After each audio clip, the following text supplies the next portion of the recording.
नमस्कार शेतकरी मित्रांनो, तुमचे सर्वांचे स्वागत आहे जुगाडू फार्मिंगमध्ये. तर आपण पाहत आहोत ही संत्र्याची नर्सरी आहे. तर ही संत्र्याची कलम आहे जी आम्ही घेण्यासाठी आज इथे आलेलो आहोत. तर हे ठिकाण अचलपूरमधील घोडगाव कविटा नावाचं गाव आहे. ह्या ठिकाणी आम्ही आज आलेलो आहोत विष्णू काका तनपुरे यांच्याकडे. तर यांच्याकडे आलं असताना आम्हाला कळलं की यांची 27 एकराची संत्र्याची बाग आहे वडिलोपार्जित.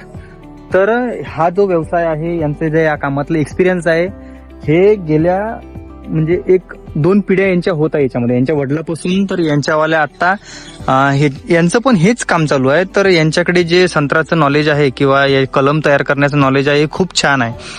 तर तुम्हाला हवे असल्यास संत्र्याची रोपं किंवा तुम्हाला यांच्याकडून घ्यायची असल्यास तुम्हाला आम्ही कॉन्टॅक्ट नंबर शेअर करू. तुम्ही नक्की त्यांच्याकडे येऊन संत्र्याची कलम घेऊ शकता. आता आम्ही घेतलेले आहेत 2100. तर आम्हाला काही कमी पडल्यात, ते तयार होत आहेत, ते काढत आहे तिकडे. तर नक्कीच तुम्ही घेऊ शकता, येऊ शकता आणि तुम्हाला पाहायचं असल्यास तुम्ही व्हिजिट पण देऊ शकता. तर थँक्यू मित्रांनो.